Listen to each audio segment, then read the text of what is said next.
Welcome to another episode of the Strive for 25 podcast. I've got an amazing guest on today, Mohamed Khaled, and he is joining us from, 10,000 miles away in Egypt. And this is an amazing story. And we're going to be digging into some pretty cool stuff about copywriting and how he helps companies sell more. But I like to call this guy's literally doing the impossible, given the framework that he's in right now. And later in the episode, we'll be digging into his backstory, where if you know the show The Mentalist, he's did some psychic work in the show business in Egypt. So can't wait to dig in to the episode today. Thanks, Mohammed, for joining us. Anytime. I really appreciate it that I'm here with you on this podcast. And yeah, So for listeners out there, copywriting, right? What is copywriting? okay. So basically, the copywriting, like the basic definition, not what it does, but like the basic definition of it is salesmanship is in print, salesmanship in print, and more basically, like in basic terms, you can say it's sales at scale. The psychology behind it is that you want to sell something to someone without being in the same room with him or with her. Okay. So that's like kind of the gist of it. What can you say that will persuade someone to buy whatever you're selling without being in the same room with them? So that's basically copywriting, or at least how I see it. So obviously, it takes its form in probably many different ways. But for you personally, what does that mean for you and your role? What are you doing in this field? Working with business owners to do what exactly? Awesome. So for me and working with different business owners in different markets, there's like two scenarios I basically like encounter. Either the business owner, like we get in touch, however the method is, and we get in touch. Two scenarios like take place. Either they have like a product, course, program, something that they want to sell, and then I see the best way that they can position, they can like uh maybe alter a bit, shift. Maybe it's a good market fit. All they need is good copy and good like sales message, and then you publish it to the market, and then you see the sales coming in. The other scenario is they don't have like a product or they have a bad product which the market doesn't want, no one is willing to buy, and mm, and in this scenario, the best copywriter in the world will not cannot help because the people doesn't want to buy. It doesn't matter how like magical your words are. People will not buy something that you don't want. And this is like it takes me back to the example of like this scene from like the Wolf of Wall Street. The whole like thing of sell me this pen, for example, you know, and we you see him in the movie like giving the pen to the people. It's like it's the person, and the person goes, "Yeah, this is the best pen in the world. It can write in this style." This is a marketing-driven approach. You're trying to market the pen, but what if the person you're marketing to doesn't want to buy? So in this scenario, you start taking a market-driven approach. You see what the market wants, and you start creating it. You need to understand, or you need to have the validation that the person you're talking to wants to buy the pen.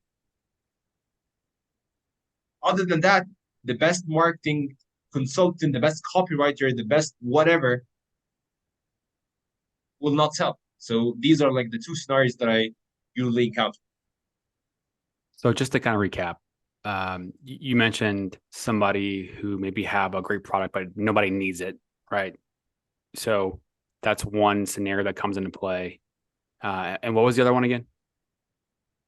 The other one is the business owner, or like the business, have like a good product, a product that is the market wants, but they need to position it differently, maybe from competitors. They need to hammer down on a specific angle of the offer itself.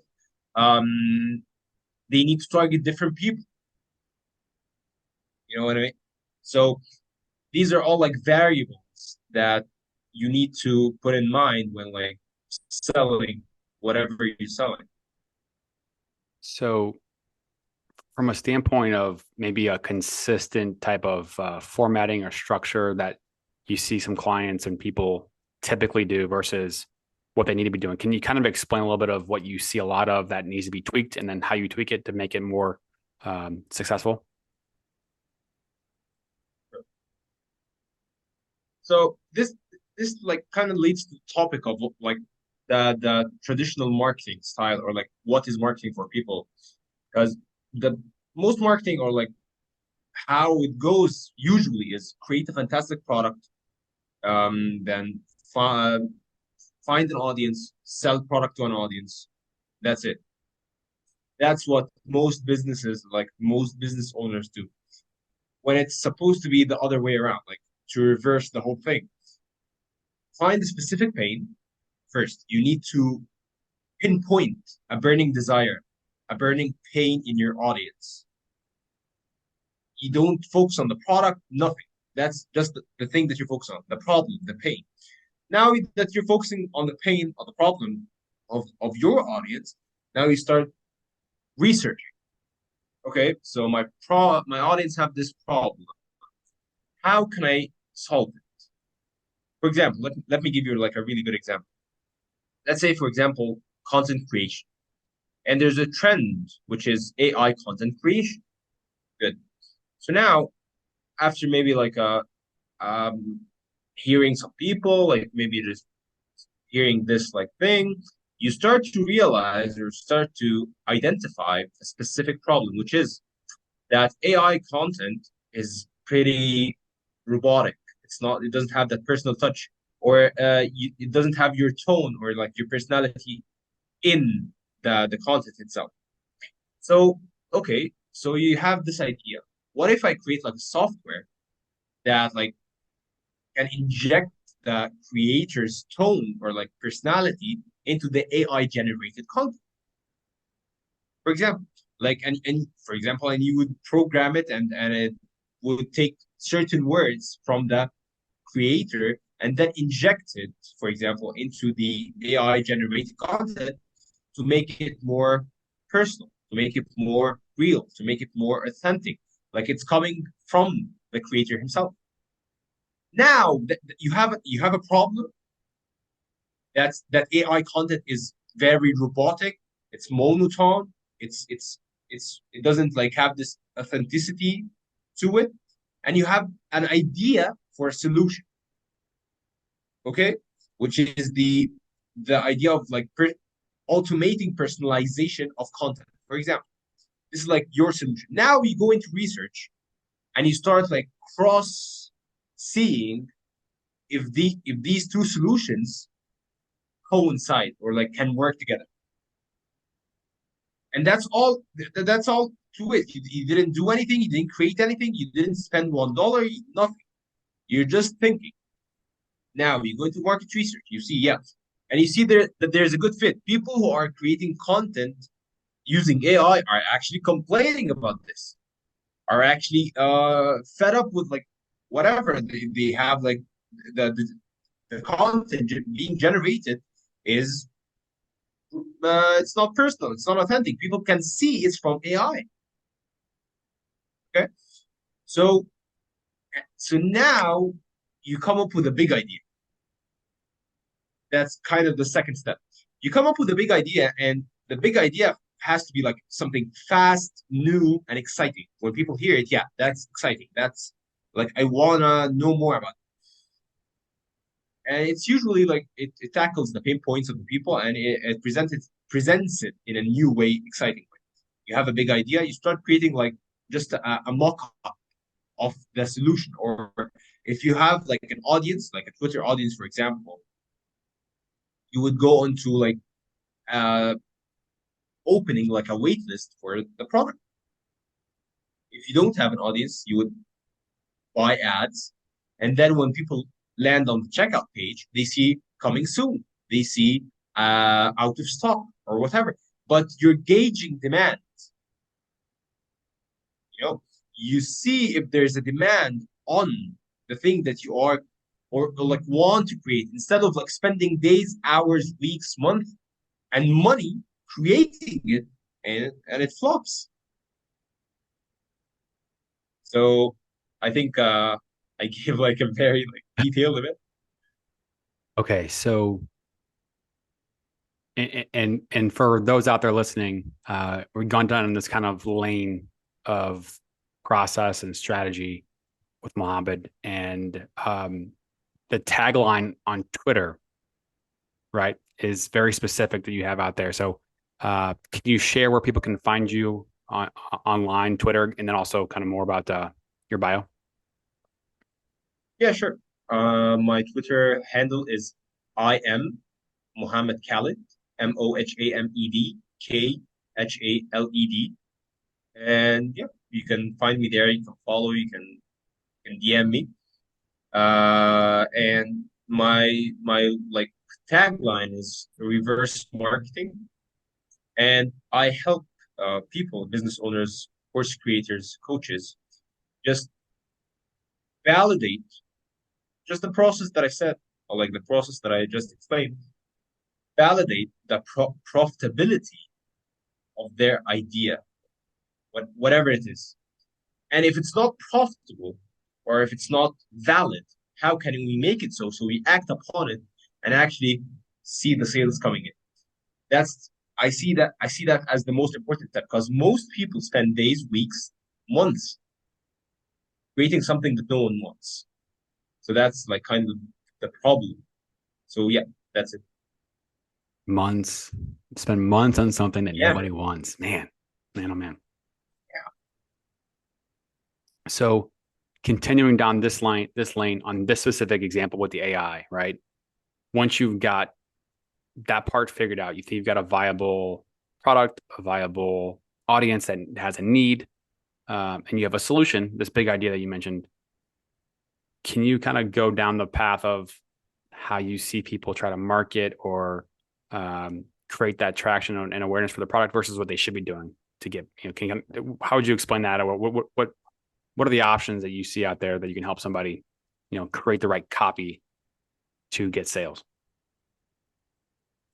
Okay. So that's quite interesting question because when you have all of this, you still need good copy in order to sell. And there's this iconic, at least in the like copywriting industry and for copywriters and people who are like in the know and like people who understand what copywriting is, a quote by an advertising legend, David O'Leary. The quote goes, if it doesn't sell, it isn't creative. Because most people are hiring these agencies where they go and brainstorm these creative taglines and creative copy and sound good copy and all of these, but doesn't sell. And they spend tens of thousands of dollars on these agencies. And this is something that breaks my heart because good copy isn't supposed to sound good to the business owner. It's supposed to sound good to the person with the pain. Agencies want to just satisfy the business owner there. Like takes a look, yeah, that's good. Let's go. It doesn't matter because the business owner isn't like experiencing the same pains as the customers or the buyers. So what are like the if there's a ton of them, but what are like the pillars of good copy? One thing could be it calls out the target audience, like calling all men above 30 or are finding difficulty losing weight. Like specifically calling out who this is for. That's one. Second, like of course, like the headline of the copy itself, which is, for example, in Facebook ads would be like the bottom part, which has the learn more button next to it, the headline, just to like, because that's a very big topic, like just to maybe like put it into nice, like simple terms to remember.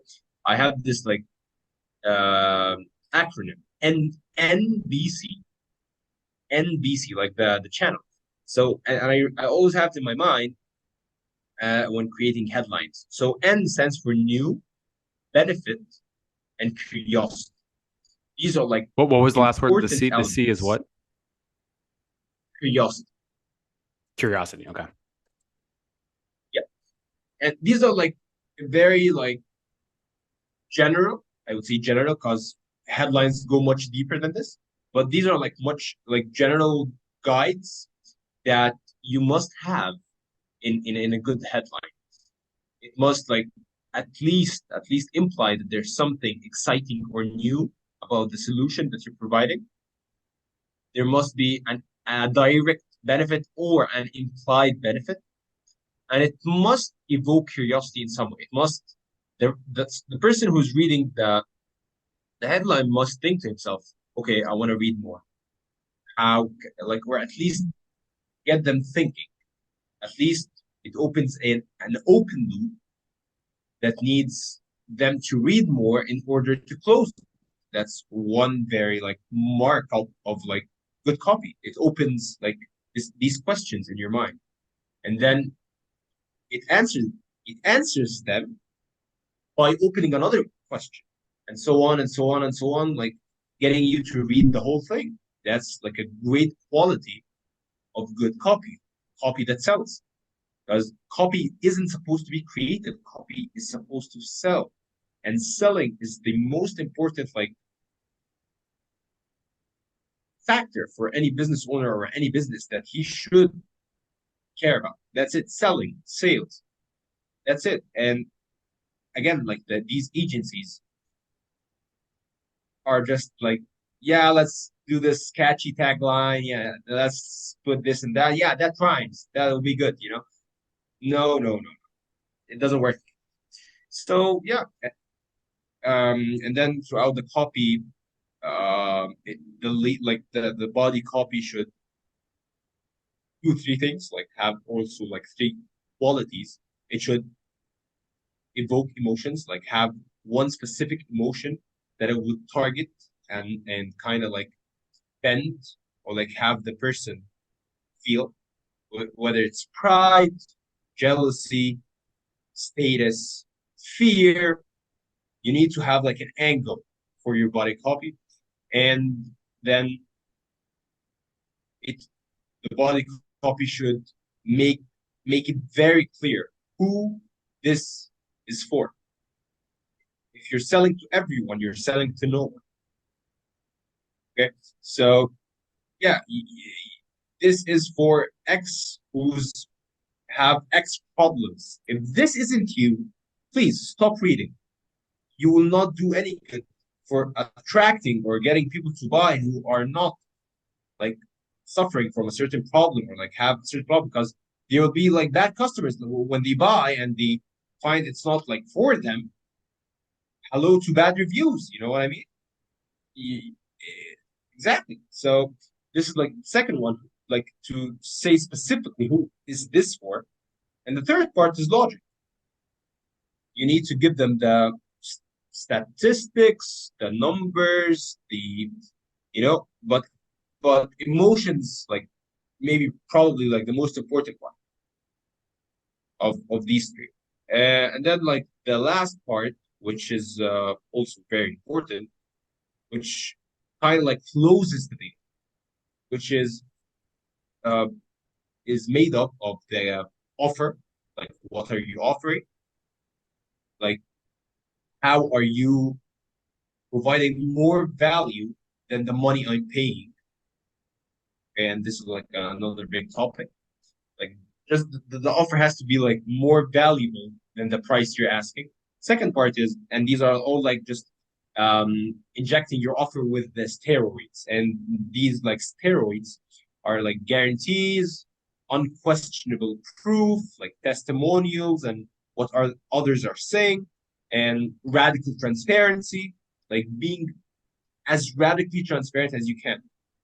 If you don't get it, like being like, yeah, this, for example, this product will not change your life, but it will help you achieve X, and Y. For example, like just not lowering the expectations, but being truthful with your claims and being radically transparent with your claims. Because in a today is very hype driven, and almost all like claims lost their power.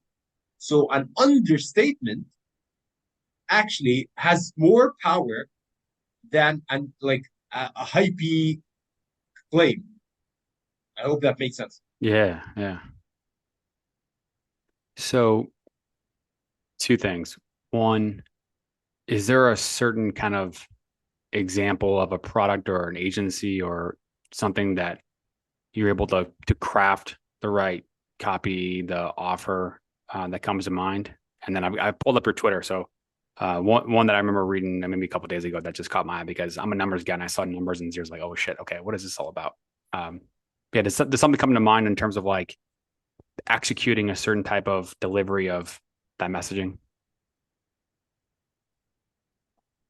What do you mean exactly by delivery? Well, just an example of, maybe a few sentences of a headline or the first paragraph of how you help somebody with their copy. When someone like asks for my help, or Yeah, a what client of exactly? a client of yours. Yeah. Yeah. So yeah. Okay. Okay. Okay. So like, what are the like my first thoughts when a client comes to me? Well, like if you've got a client that says, "Hey, I need you to help me with selling this product. Give me helping with copy," and then how you structured an example of how you structured the messaging. Awesome. So that's a great question, and because I look at different things, because never the product is never the same, the client is never the same, the market is never the same, the competitors are never the same. So first thing that I see or like ask, okay, what the product? What's the product? X, Y, and Z. Okay. Now, how are you driving traffic to this product? Do you have an email list? You run ads? You have an audience? How? Because, and it's not like just a surface level question. Ads are mostly run for cold audiences. So that's cold. So they have a different messaging than the warm audience. And a list is kind of like very warm audience. So you don't when like the further you lean towards cold audiences, you need more selling. You need to be more persuasive. Okay. The more you lean towards warm and hot audiences or like buyers, the people who buy from you before, you need less persuasion. This is a very important like part when it comes to messaging because the warmth of your audience will dictate your messaging. So that's one thing. How are you driving traffic to the product? This is an important question. A second question is the price of the product, because again, when the price is maybe like $2,000 or like $1,000, high ticket price, it again requires more persuasion. You need to really persuade someone and have them like inject all persuasion principles that can help them make the right decision because you're not manipulating them. You're just helping them make to make the right decision. So yeah, how are you driving traffic? The price, the positioning. How are you positioned in the market? Are you doing something different? Are you just doing like all the others? Okay, so is there anything that you can offer that's different? Okay, and competitors. Uh, why? Who's the biggest competitor? Who are the biggest competitors?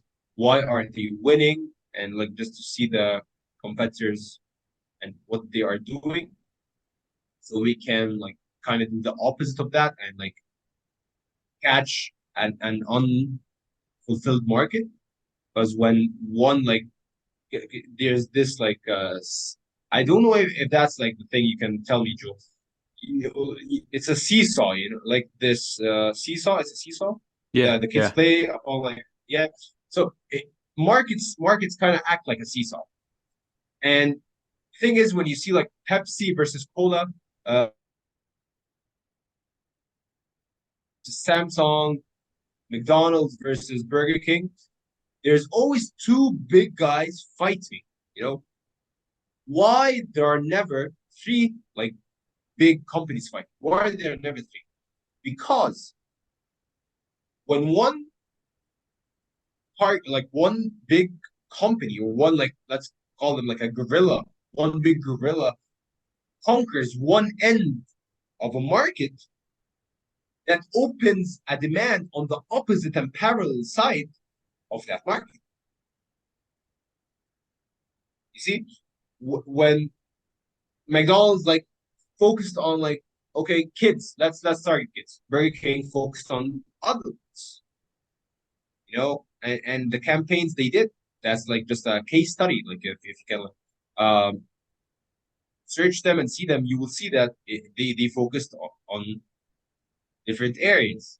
So yeah, the how the traffic they are driving, the price, the positioning, and the competitors. Okay. So then what? Then what? If we have everything right and we kind of align everything, now we start testing the whole Testing. theory because Testing. Okay. yeah, because you have this hypothesis.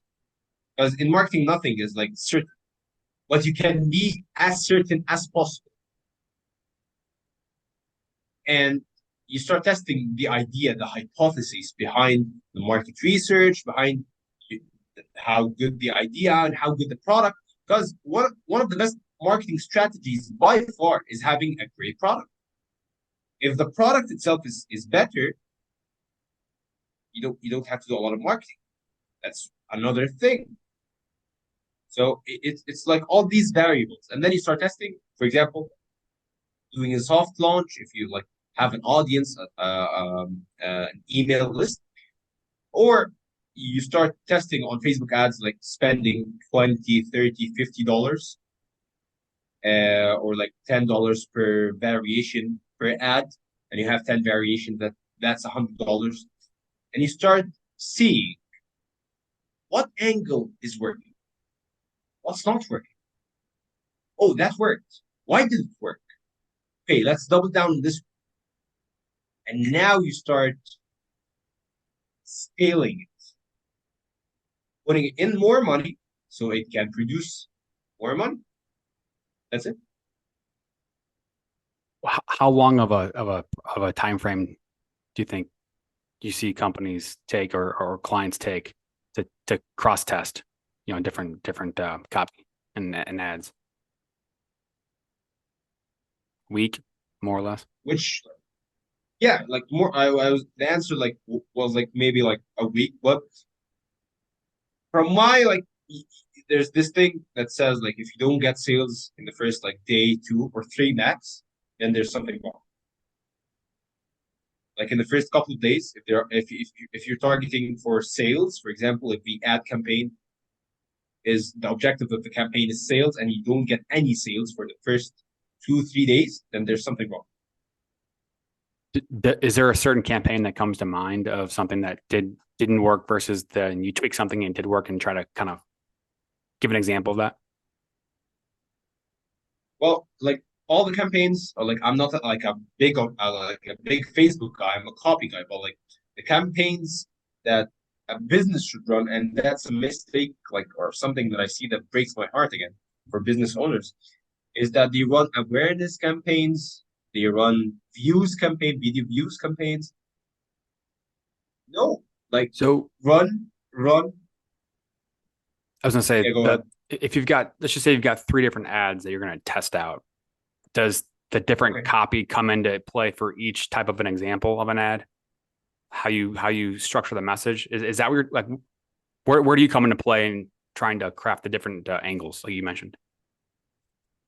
got it. So basically, as a copywriter, the most important thing is to change. Like if you're gonna change something on the ads, you're gonna change the hook, the headline, and change the lead. First 5 to 10 sentences in an ad, for example. So yeah, these are the things that you play with, and of course the creative like the picture itself. So these are kind of the three elements that you kind of like that like are variables that you can play with in order to have different variations that you can test in your like campaign. Got it. Got it. Okay. So I'm gonna bring up. I have one of your Twitter posts up because this one caught my eye, and I'm hoping to get a little bit of feedback and kind of how you structured it and why you structured it. So this is, I forget what day this is. This is maybe a couple days ago. The first sentence is they're manipulating you. $103 billion. That's how much Rolex, Rolls Royce, and Louboutin are making combined per year. Their secret? I want to know about it. What are they doing? And then it goes on and explains more. And how would you kind of explain the framework there and what you did and why you did it like that? That's a great question. Uh, one of the most important areas of like any message that you want to grab attention, that is like designed to grab attention of like specific target audience, is to master the first sentence. And how do you master the first sentence? You get it to evoke multiple questions, multiple open loops in the mind of the reader. So if you read this the first sentence, they are manipulating. Who are they? Why are they manipulating? Is it bad? Is this something gonna happen? You know, you have these questions like firing up once you read that first sentence, and that's again a good quality in any good like or like the essence of copywriting. So that's why I went with that first sentence, for example, as in a Twitter thread. The next thing is a long, large number. So and that and I didn't write like 103 and then I placed like a B for like to like convey its billion. I did 103 and then 9 zeros. A lot of And I did zeros. that A purposely. lot of zeros.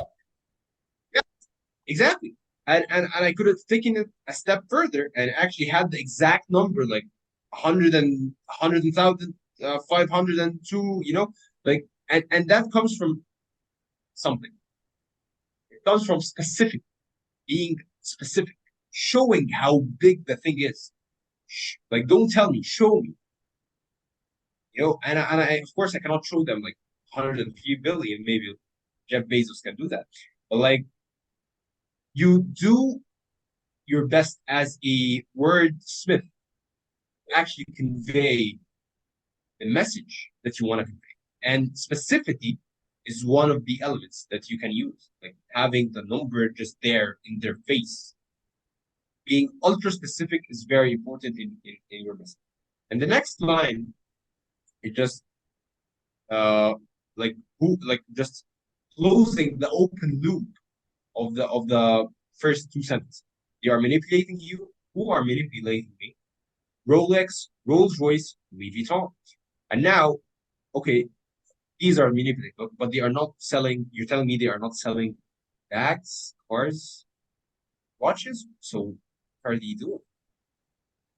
Then I have like question and another open loop, like something that gets you reading. Their it's their secret question mark. Now I come in with like the kind of punchline, and I say like they sell like emotions. They sell using emotions, and their secrets to actually sell at insane prices using emotions. And that then the thread goes into how they do that, and a lot of other like areas of like selling using emotions, which is very important when it comes to selling anything ever. So when we were talking about the headline earlier and kind of breaking that into three things, I think it was new, exciting, and curiosity. Would you say that the headline here is they're manipulating you? Is that considered the headline on this example or not? Yep. Yes. Okay. So which of those three criteria does this one fit under? Curiosity. Curiosity. Okay. Cool. And so, the whole point of this post, I guess, is being able to have the ability to tap into emotions because people buy off emotion. They don't buy off facts and logic, right?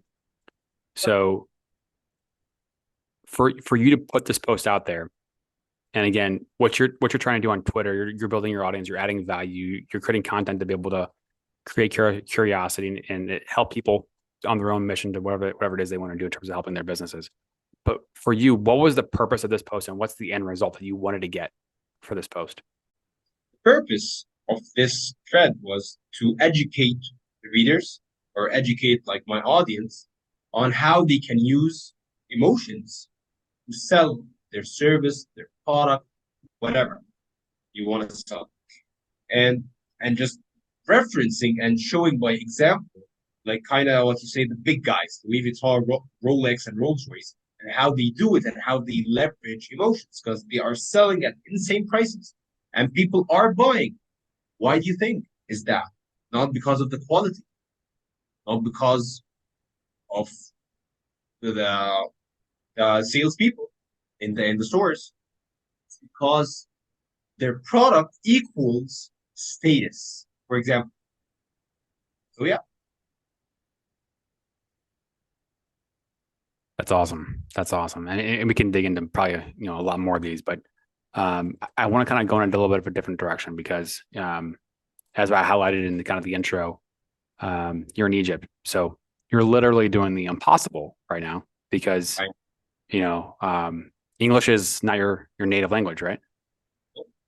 And you're right here showing us Americans how to write copy, how to write and sell and persuade in your not native language. So, I consider that doing the impossible. And, you're however many thousands of miles away and working with clients here in the United States, and it's pretty cool. So, um, and you're doing this on the side. You have another job that you do, and you've got quite the background of how you even got into it. So I want to dig into some of that stuff, but just from a dollars and cents standpoint, um, can you kind of share a little bit about the currency exchange and what that means for people around you in Egypt versus dollars here in the United States? yeah, sure. So basically, the uh, like the Egyptian pound, the dollar equals 30 Egyptian pounds. 30. And the average, like when you graduate university and get into like first job as like in a company, the average like wage salary that you get is $250 a month. That's like the average that you get. And then it could go like to 300, 350 a month. That's because like of the currency and like everything, a lot of things, like a lot of things. So yeah, and that's like a big thing when you getting like paid in 30x what you're getting here by having by doing basically kind of the same effort. If I work in a marketing agency here, I might do even more than I would do for a client, and get paid 30 times less. So for me, that's leverage. And something that I really like, I'm grateful for and thank my parents for every day is that they invested in my education, and that they put me in good schools that could teach me the English that I'm speaking right now. So this is something that I'm really grateful for, and I consider myself kind of lucky for it. So So yeah, this is like, yeah. on that part specifically, um, the opportunity to get the extra education and learn English as well as obviously you have, um, how common or rare is that when you look at kind of, your people around you, your community, your neighborhood, your city? Like, is that a 9 to 99, 1 out of 10, 2 out of 10? Like, what's the percentages? Yeah, 1 to 10, 2 to 10, max. Cool. Um, from a standpoint of, you know, this world of copywriting and serving and helping business owners and clients with their businesses, you mentioned that the average wage for first time, job is like in 250, 350 range of dollars. So not to get into your personal business, um, but are you above or below that in terms of this lane of copywriting, by itself and a month? Are you above or below that? Yeah, both. A lot above or a little above? Maybe a lot. Maybe you can call it a lot. Maybe. Okay. Okay. So I mean, like, I look at your Twitter profile. I started following you maybe, I don't know, maybe you were like at 200 followers on Twitter, and now you're over 1,000. Now we've Yeah. been kind of staying in touch and whatnot. And so, like, you haven't been doing this too long, right? Like, how long have you been focusing on this, passion of yours? Um, I started taking Twitter seriously, 1st of December, 2022. So you can like say 7 months, 8 months. And I before Twitter, I actually tried to build an audience on Instagram and I failed. And the reason I failed, like looking at it in retrospect right now, is that I didn't share any personality. I just shared value, value, value, no personality whatsoever. I was another glorified search engine, if you may call it that. But when I got onto Twitter, I said to myself, like, give it a shot. What do you have to lose? Nothing. So now I just started sharing more of my stories, more of my personality, connecting with people, connecting with like-minded individuals. So yeah, and it's working.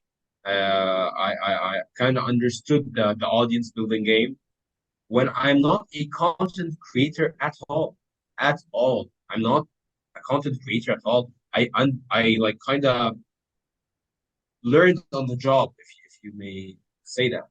I I just saw what others are doing. Yeah, maybe that would work. That would not work. Yeah, that worked. Okay, let's do more of that.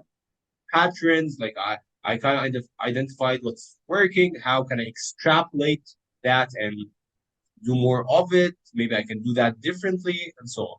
Yeah, and it's kind of working. So that's great. How did you get your first client? Was it through Twitter? No, like my first client like was out of Twitter. I just wanted to start on Twitter because the whole thing wasn't like consistent and it's still not very consistent for me. Like having clients consistently, that's like kind of the aim that I'm shooting for. And Twitter and having a personal brand and get people like reaching out to you. I had a lot of people like reach out to me, but they weren't like qualified, like we weren't a good fit, and so on and so on. But like again, getting copywriting clients from Twitter is not the easiest thing. I kind of like this is something that I kind of realized recently, but I enjoy it. I enjoy Twitter. I enjoy sharing my views. I enjoy sharing my ideas. I enjoy sharing my stories with people. I enjoy connecting with people who are like driven. I enjoy that, and that's probably one of the underlying secrets of why I kind of made it like on Twitter to a degree. Would you say that, sharing your personality and not just value, but being able to bring in kind of your personal touch to it. Would you say it's easier to do on Twitter than Instagram? That's a great question.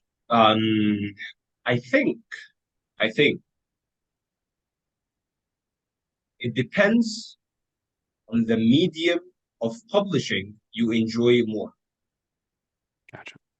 And what I mean, and I mean by that is some people enjoy the video part or like expressing themselves like visually.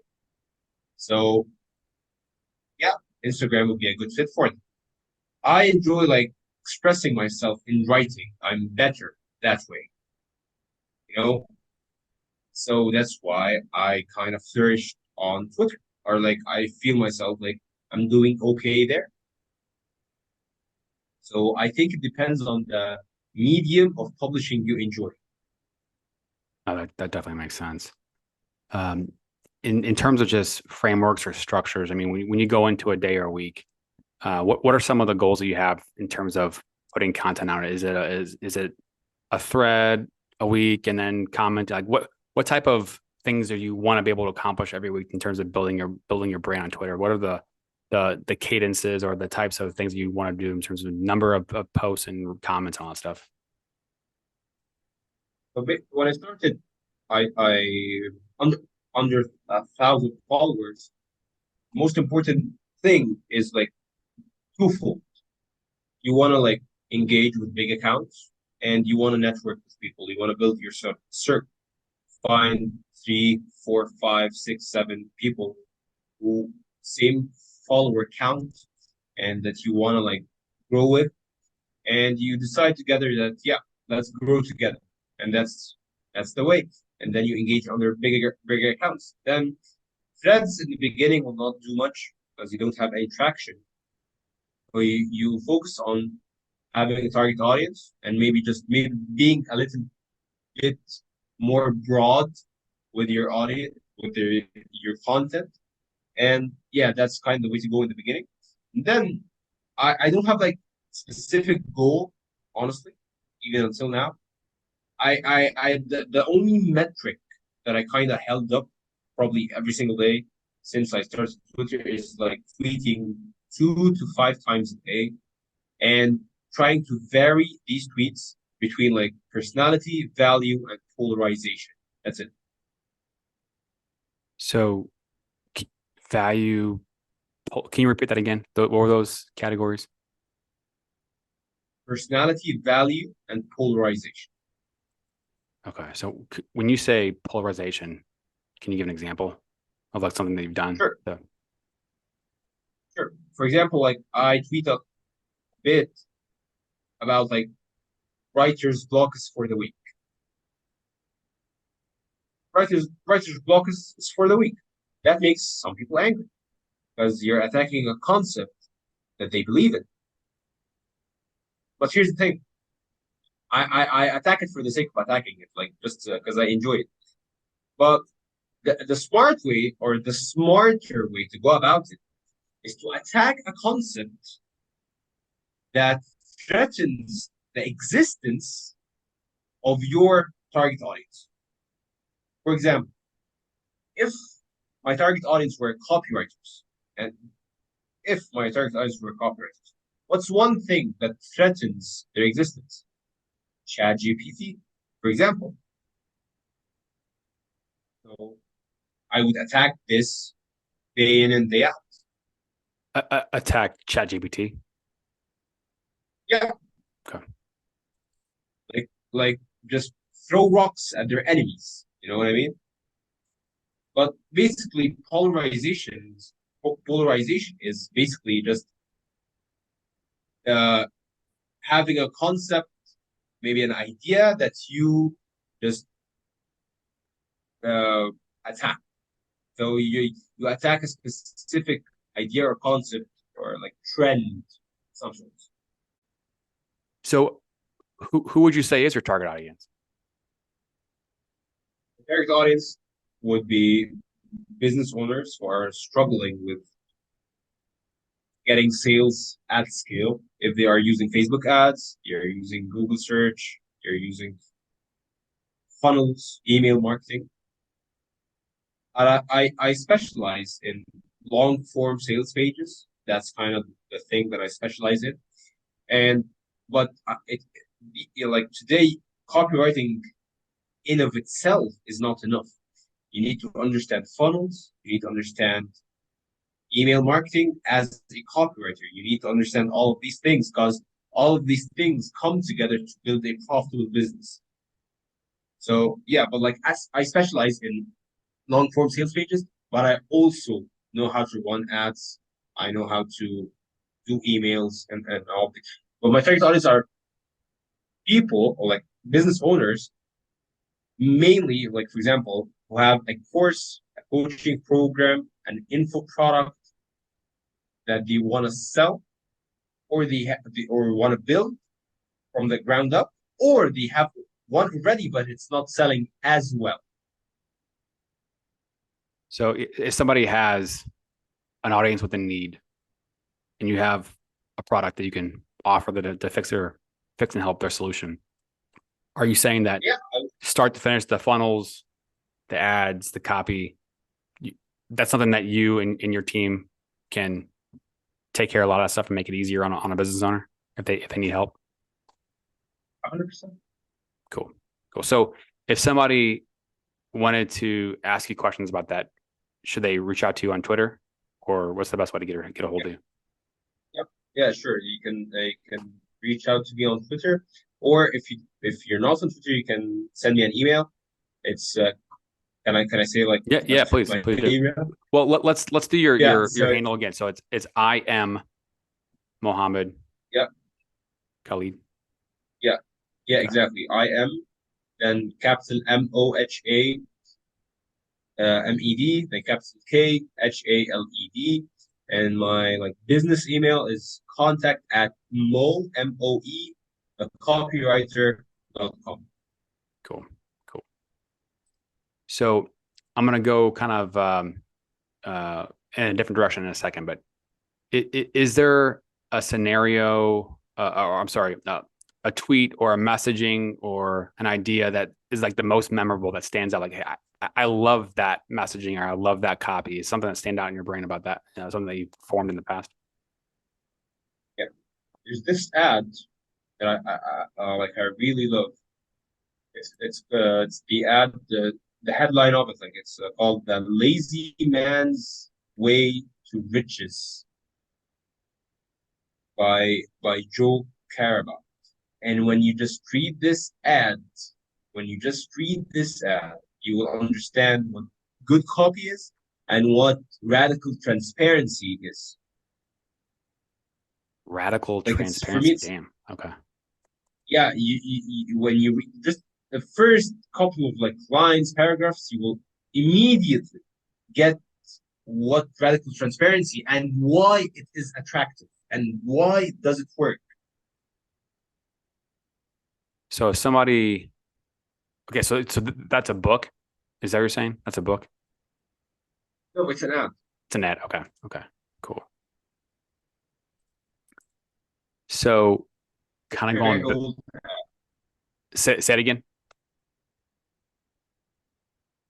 a very old ad, like a Very old. classic ad, Okay. like in print, but it's available online. Oh, are you have it online? You found it online? Okay. I might have to pull it up later.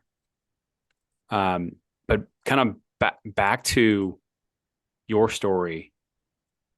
You were doing psychic work, right? That's the whole psychology part. What your passion and skill level and that. Like you were doing some pretty cool stuff back in the day. So can you give us a little bit of background on that and that journey? Yeah, it's quite the journey. So when I was like 15 years old, there's this show that I was really obsessed about that maybe some of the listeners or like the viewers or maybe even you would relate to. Which the show is called The Mentalist, and the show is basically about like a fortune teller who left the show business or like left his like psychic business to pursue the killer who murdered his family by joining the police force and acting as like a consultant for it. And you see him solving cases using his tricks, his psychology, his his wit. You know what I mean? And I'm sitting there watching. How can he do this? How? Is it something that you're born with?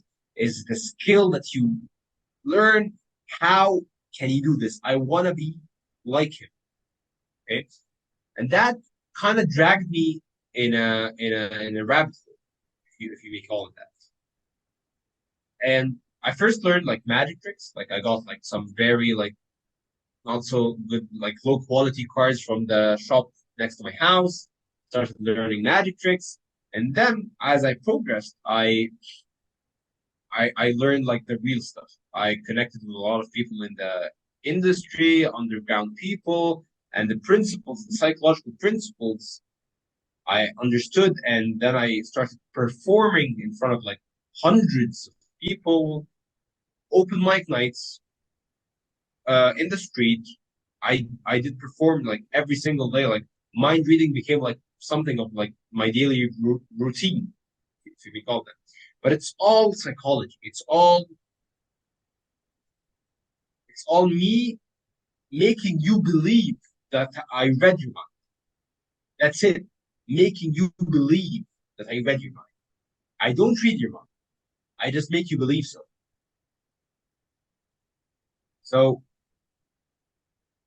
that like lasts for like about like 5 years, and I started like getting fed up with the show business. So I needed like to pivot a bit. So I remember like sitting in bed and watching like a YouTube video of someone, and that brings us like full circle to the very beginning of the interview when I told you the definition of copywriting. And in that video, I saw the definition of like copywriting, which is salesmanship in print. And okay, I said to myself, that's interesting. What's that? Hmm. And then I started like, I went into Udemy. I remember I went to Udemy. I bought like a copywriting course because they are cheap and they are valuable. So I bought one. Oh, that's really nice. So you're telling me that copywriting is saying a bunch of words to get people. Can you hear me? Hmm. Yeah. So you're telling me that copywriting is like putting together a bunch of words that gets people to act in a certain way or take a specific action. Interesting. That's really close to mind reading, speaking in a certain way, influencing people with certain language and certain actions to get them to think or take a specific action. That's where like the fire kind of like started rising, combining or like just the things that I have or learned like with all the years that I put like with their just interacting with people, reading their minds, watching their reactions, watching their explanations of how I did this, how they thought, why did they think this way? All this gave me an unmatched insight in the human psyche. Now I'm just applying this to copywriting and selling. It's for me that's what like lights a fire in like my soul, if that's like thing. So yeah, so I started getting every single book that I can on copywriting because I discovered copywriting at third like year of university.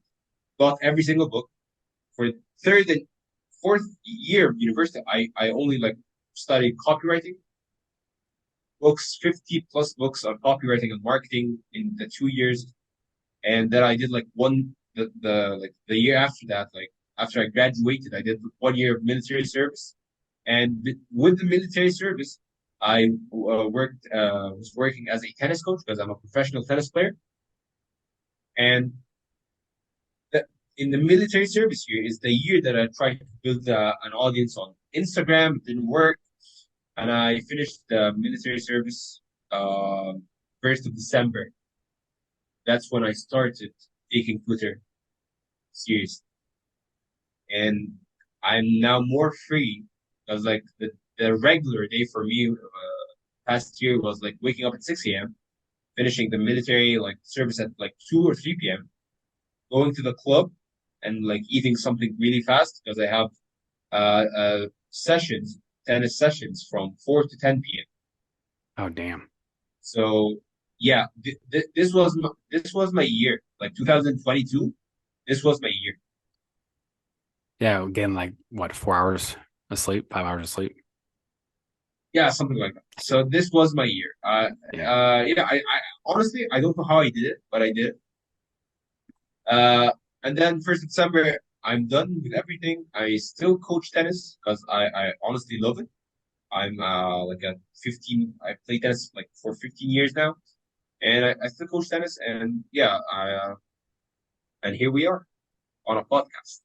What would you say is kind of like your next target or target that you want to be able to get at the next destination in terms of, is it terms of number of clients, or how do you map that out?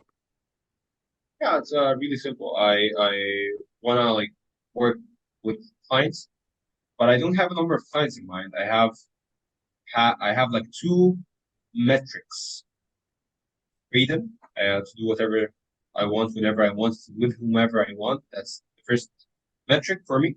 The second metric is to start like when there's like sufficient cash flow from like the client work, I will take some of that and invest it into other business ideas, like certain applications, like apps, certain ideas that I have in my mind that could potentially be something.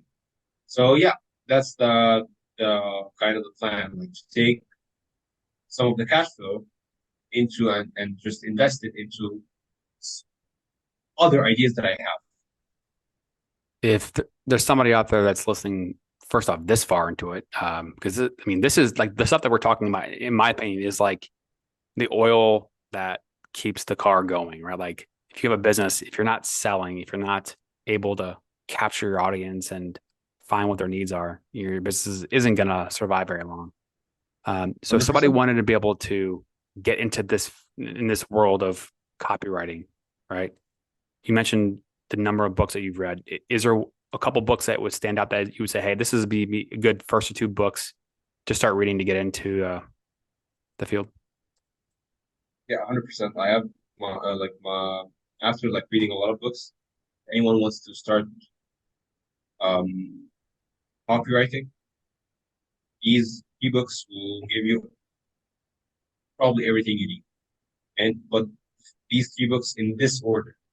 First one is How to Write a Good Advertisement by Victor Schwab. Number two is the Adweek Copywriting Handbook by Joe Sugarman. And the third one is Breakthrough Advertising by Eugene Schwartz. These three books, if Okay. you read them in this order, it, they will give you probably like everything that you need to go out and write good copy. Okay. So the listeners out there, if you didn't catch that, you can rewind it. But How to Write Good Advertisement by Victor Schwab. What was the second one again? The Adweek Copywriting Handbook by Joe Sugarman, and the third one is Breakthrough Advertising.